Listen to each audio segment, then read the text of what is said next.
Joining me now is host of the Armstrong Williams show, Armstrong Williams. Armstrong, you were there. You shot some incredible footage.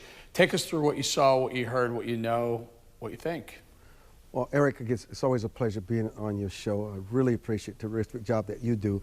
You know, we were there yesterday. You know, we broadcast from the Trump speech and the rally where there were hundreds of thousands of people. And then as we were on our way back, we just saw tons of people headed to the Capitol because that's where the next event was. And we were trying to figure out whether the next event, a program. And so we decided to work our way to the Capitol. And people were, I mean, Eric, there were thousands. Eric, there must have been 20 or 30,000 people on the perimeter of the Capitol. And it was strange to me because I noticed there was law enforcement, but to me, because I go there all the time, it's obvious law enforcement made a decision that they would just allow them not only to go on the perimeter, but at the very top of the Capitol stair. And people that are chanting, God bless America. They were talking about Bastille, 1776. And while they were talking about taking their country back, I started asking questions, are you here to take your country back? They said, no, this is a peaceful protest. We wanted to come because we don't think our voices are heard. We want peaceful elections.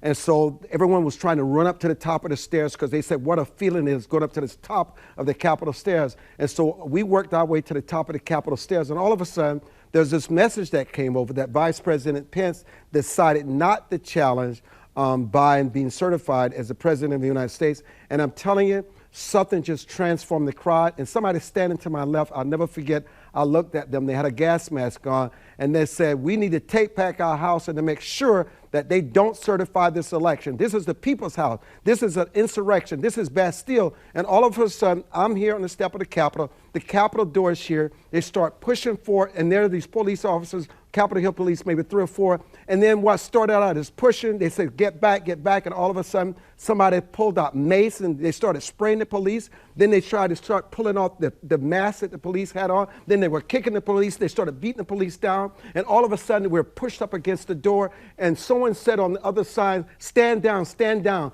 just let them through. And the police, because what had happened, the flags that they were carrying, they were taking these flags, smashing out windows. People were scaling the walls. Glass was flying everywhere. People were trying to put their hands through the door to open the door. Police decided to let them in. And what shocked us is that I actually thought, I didn't know whether the military, guns were blazing on the other side, they were going to start shooting. And all of a sudden we walked in, and we were greeted about 30 or 40 people who had already come in, who had scaled from the other side, breached the other side, and they come in. They started taking their flags, trying to hang them in the rafters. And then all of a sudden, there was a moment where it was this, they were all over the place. They started taking pictures, and there were 2 guys in the background.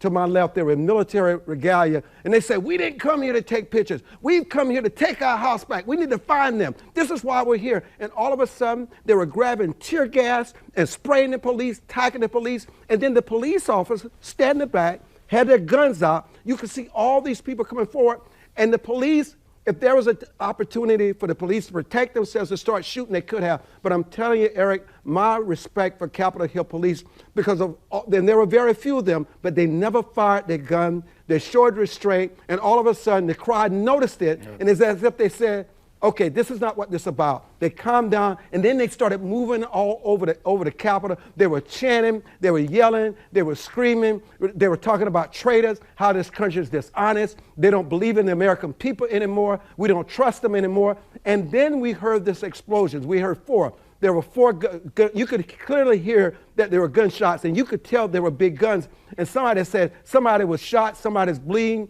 No, they said somebody is dead. Then Capitol Hill Police came in and realized they had to get the place under control. They decided, say, you got to disperse, get them out of here, go out this way. They started pushing the crowds back, and then we just started backing up. And remember, from the fire extinguishers, all the smoke, there was so much smoke.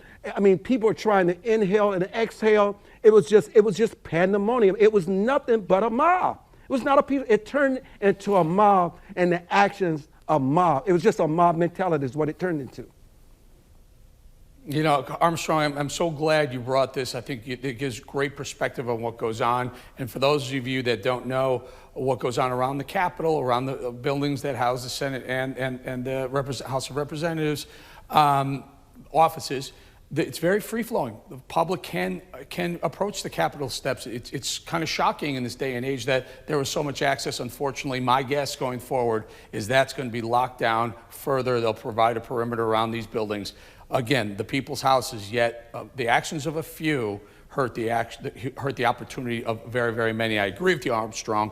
Capitol Hill police are of the best law enforcement in the country. Armstrong Williams, always appreciate your time, my friend. Thank you, Eric.